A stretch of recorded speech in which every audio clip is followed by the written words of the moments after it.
Hi boys and girls. We've been working in Writer's Workshop on writing how-to stories this week and last week.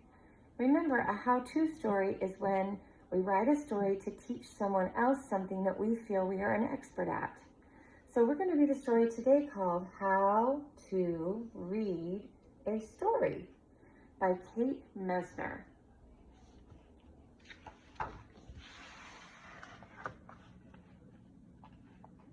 Step 1. Find a story.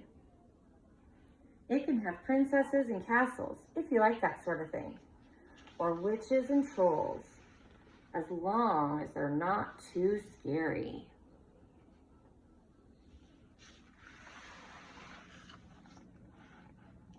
Step 2. Find a reading buddy, a good one. A buddy can be older or younger, or a person your age, or maybe not a person at all. Make sure your reading buddy is nice and snuggly, and make sure you both like the book. If you don't agree, go back to step 1. Sometimes it takes a few tries to find just the right book. Step 3. Find a cozy reading spot. Outside is fun, but not if it's very cold, unless you have thick woolen blankets and hats and scarves and cups of steaming hot cocoa.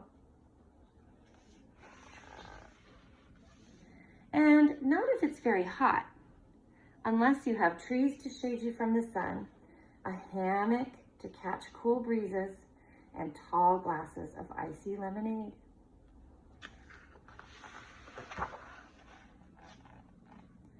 Inside is good. Couches are cozy, so are chairs big enough for 2.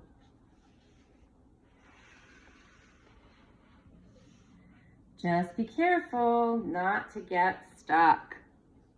Uh-oh, they are all tangled up, aren't they? Step 4. Look at the book's cover. Can you guess what it's about?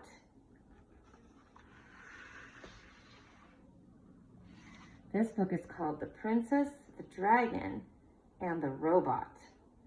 So these friends are thinking, could it be about a robot saying goodbye to or saying hello to the spaceships? Could it be about a princess riding on a horse? Or could it be about a dragon? Step 5. Open the book. This is the exciting part. Once upon a time. Read the story in a loud, clear voice. Not too slow and not too fast.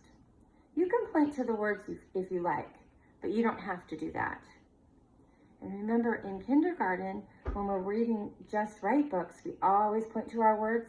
But if you're reading a book and reading the pictures or retelling the story, you don't need to point to the words either. Step 6. When the characters talk, whatever's being said, say it in a voice to match who's talking. I will save the kingdom. I am the most powerful in all the land. I'm hungry for lunch. Soon the castle will be mine. Beep.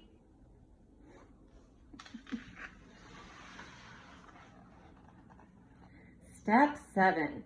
No matter what you read, hold the book so your buddy can see the pictures. Buddies get impatient when they can't see well. He looks like he wants to see. Step 8. If there are words you don't know, try sounding them out or looking at the pictures to see what makes sense. They were afraid the dragon would burn down the the castle.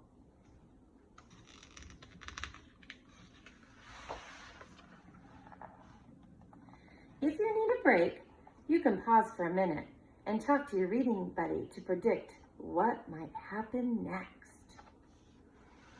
Here are some ideas. Will the castle catch on fire? Will the princess tame the dragon? Will the robot marry the princess? Will the horse make friends with the dragon? Will the dragon eat them all for lunch? Lots of ideas. Step 9. When you get to the exciting parts, make your voice sound exciting too. Who dares to disturb me in my cave? The dragon growled. Oh dear! Oh no! The robot was so scared, all his metal parts rattled. What would they do? But the princess tackled that dragon and held him down. You must promise you'll leave our kingdom in peace.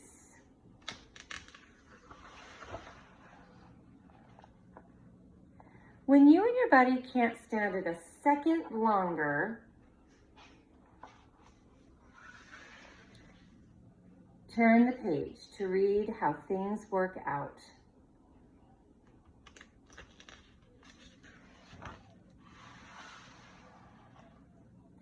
The dragon promised and decided it was better being friends. And they all lived happily ever after.